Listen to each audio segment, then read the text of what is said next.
happens after a fire in your home? Well, there's a lot of cleanup, that's for sure. We're here in an apartment building that caught on fire, and the Tulsa Fire Department got here in time to put the fire out and keep the real damage contained to this one area. But we have a huge mess to clean up. Who do we call? PCC Cleaning and Restoration. Roger Fisher, owner of PCC Cleaning and Restoration. What are the next steps to clean up such a huge mess like this? Well, in a case on this, Darryl, what we need to do is all the material that has gotten damaged from the fire, we need to remove it. So then we can go... I mean, that's like the entire inside of this apartment.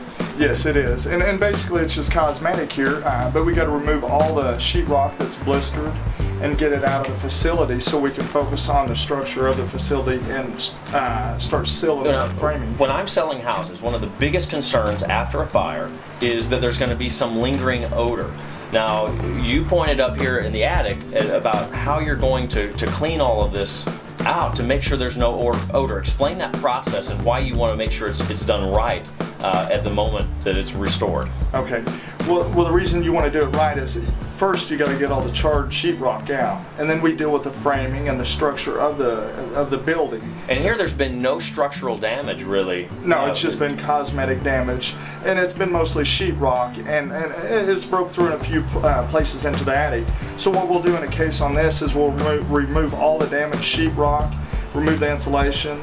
Because that's where a lot of the odor comes from. When on a humid day, yes. After a rain, that odor is going to come back out of those items that weren't removed. Correctly, as an insulation and sheetrock, or even the decking in the attic, as you can tell here. So what we do is remove the sheetrock, the insulation, then we would get in the attic and seal the decking as well as the framing and trusses. Roger, what about electric? I mean, were the wires melted? Isn't that going to be a future hazard? That is something, once we get the debris out of here, then we will cross that and inspect that at that time when everything exposed clearly where we can view it. Who comes out and inspects that? Is it a city inspector? Does the electric company come out and look at it? What happens? No, we have an electrician that's licensed that comes out and takes a look at it, and then at that point, if there is any damage, then we go further there.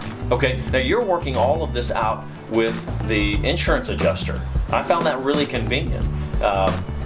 I mean, you're here working all of it out, making sure the estimates are okay, and as the owner, it's just sign off on it, get it back to normal so we can get it rented and back in business. Yes, our job is to make it as less painful as possible for the owner of the property as well as the insurance of just doing a good job getting it done well and right and back to like, kind, and quality. Well, you're definitely doing that so far, and I want to keep tabs on this and kind of show people what the process is, and I'm looking forward to it actually, because this is going to be better than it was new. No one was hurt.